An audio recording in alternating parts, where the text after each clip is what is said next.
अस्सलामु अलैकुम। मैं अपना दुरूद का मुशाहिदा शेयर करना चाहती हूँ सवाब की नीयत से। हम 4 देवरानियाँ इकट्ठी रहती हैं। जो मेरी बड़ी देवरानी है, इसकी बहू के हम औलाद होने वाली थी और तकरीबन 2 हफ्ते ज़्यादा हो गए थे इस टाइम से जो डॉक्टर ने बताया हुआ था। अब वो बहुत परेशान थी कि कहीं ऑपरेशन से बच्चा ना हो या कोई और नुकसान ना हो।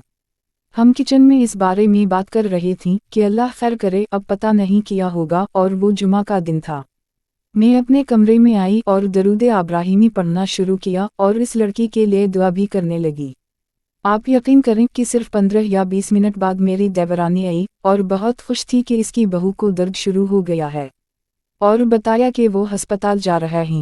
अल्लाह के करम से और दरूद इब्राहिमी की बरकत से बगैर ऑपरेशन के वो लोग रात को वापस भी आ गए, छोटी सी ननी परी के साथ।